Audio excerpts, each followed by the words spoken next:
For any day Ghana for the dona ebo honorable Kennedy Agyapong abaso ewon sembia wodi abetu dwa ne busafo se de nim no dada no honorable Kennedy Agyapong you obi a amafo do na epe na asema tese wo ewo dosu nkubi edman owe ne mpeso akra so a wogina as member of parliament Ascent Central okra no womani ejeno a wom mpekra poso obefi adie so ada ne da no wonkoso eto aba edman yinia ewo adoye eni enwuma hodo a woye ewo ne mpeswa so na weyi ne busuafo ne nsema sabre ya beto dwa ye ka wonse anam so amagana for ebo na baso ene se wodi atodwa nyama F5 nyama num a onya akonya se wobedi mampani a obetimi aye edi aboa wo man Ghana se no bobo nyama esun Ghana for say nipa bi say enye hia no ewo amemmuo egwa no eso se no be obetimi aboa wo man Ghana because say na adwe no emudo honorable so oye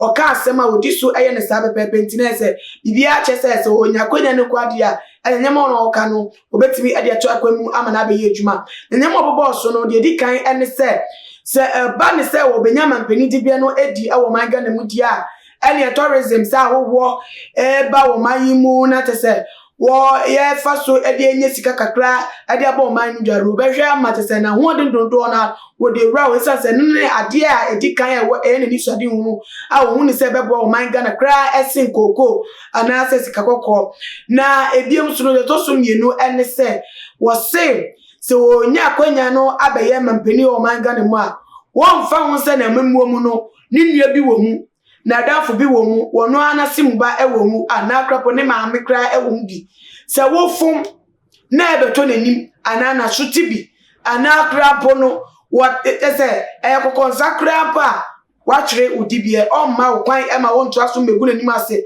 ewo eye na memmu so na obu fere ne ho nti no wo ma sa kwan no kra ewo na memmu na ne ma wo do miensa bi so ka ho a wo de tu do sese onya akwanya aba ema mpani a obesa nyama no na mama for ebo sese obi se enye hia no ewo eye amemmo no mu na nsa ne bakosie honorable ne nsema wodi etu dwa ne meka am se wacha de eba center ebo ye chidom ema ye de nsem yi edebramu ya we no se na tie bia de akoduro bia no ensuro biem sabre nyame adom mu adma cha de omutimi ede sa ya rete ede free eye nipa esunti se na tie bia no bomode ane form numbers na echegu awase wo ana se pe o machi akwan ewo dan so man Akraha and Tamale, so I don't know what other region. No mutimi embo. Ye kotie honorable Kennedy Agyapong.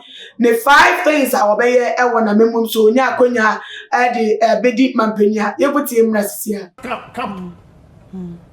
It's insane. So if you were president, what are the 5 major things that you would fire do? First. 5 major things. Yes. Me mama president. Yeah. But the tourism and the develop Ghana.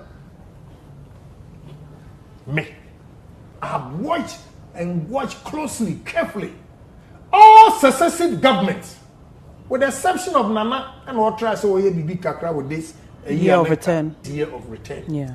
But he has not done anything with tourism because that is not where he has to start from. Okay. Let me give you tourist sites that can give us money more than the gold. Because the number of people that came to this year of return, the money that they spent were over $1 billion within these 7 days or 8 days they were here. How many months would it take you to dig the ground here and get the gold? How many? The whole Ghana, our cocoa, gives us what, about 1.5 billion. And in a week or 2 weeks, we got $1 billion spent. And you saw the economy so vibrant. People were selling. Yes. Tourism. I will use tourism. Okay. Number 2, whether you're a grandmother, grandfather, or a minister, you make a mistake, I'll fire you. Favoritism and nepotism will cease. You're gone. Fired. You'll be fired. You can bring Jesus Christ, I'll fire you. We're a minister, may fire.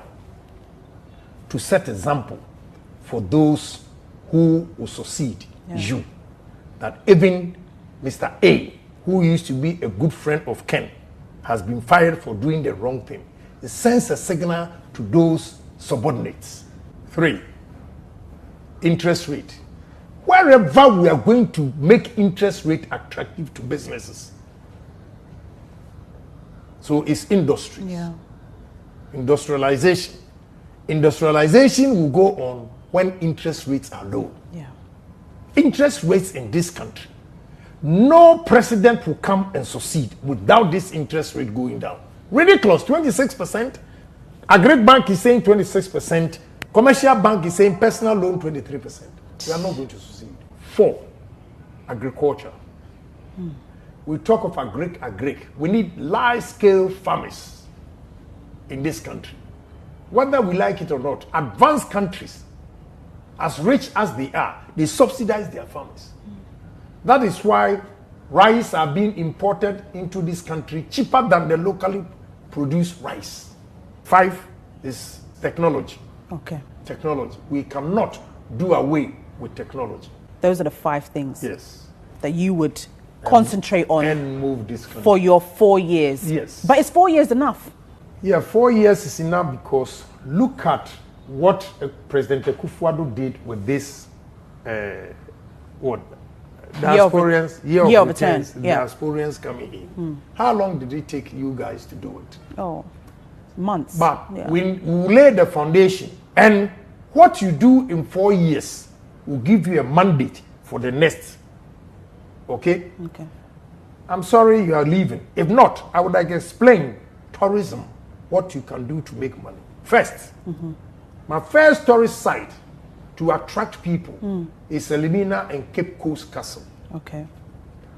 We need to dig and expand the hole that the tunnel that they were going through. Yeah. You take pictures of the Ebusa for to say honorable nsem okay touch me de fede fasu ba ni nua mu no ebi so woni say akonya ye mampeni akonya wo my Ghana mu say ba ne so obi pe edi pa my Ghana ensem de be ne enti wo yasunda ebi aka de chance nanso akonya ni anim say so ena tese bibi wo suo na akotena so awanya refie wo tese wa dwimo nka hwebe mu anase so wo kotena so ofiefo ye wo ma ne tese etimi ma wonye makra ense fata obi ntimi enchire but our man penny adware wo o my God nipa bebre ya o ma betena so no wo mu nianse no metena so no mu adwempa adwenso nko adwianka ye di echi anka o my God anka be bi eduri yes ni Dubai yes ni UK yes ni USA yes no amaya kasia womo abakoza se na mpelifo no womo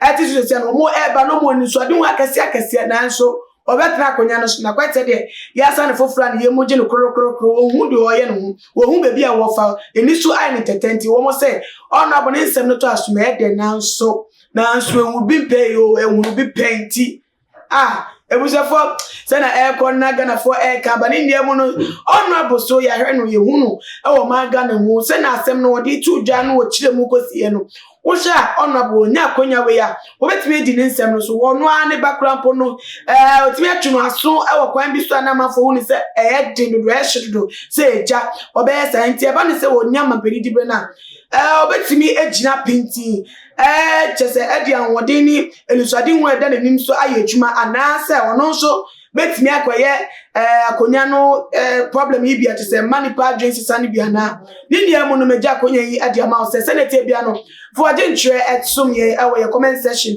na bia so share video way on other social media platforms mama dey and follow to my GH or Instagram Twitter so at @tumagh_ Facebook @tumagh also for na dey say me abramo me din ana na ama obusua na me ya do my best dey share bia makramu ni bye bye.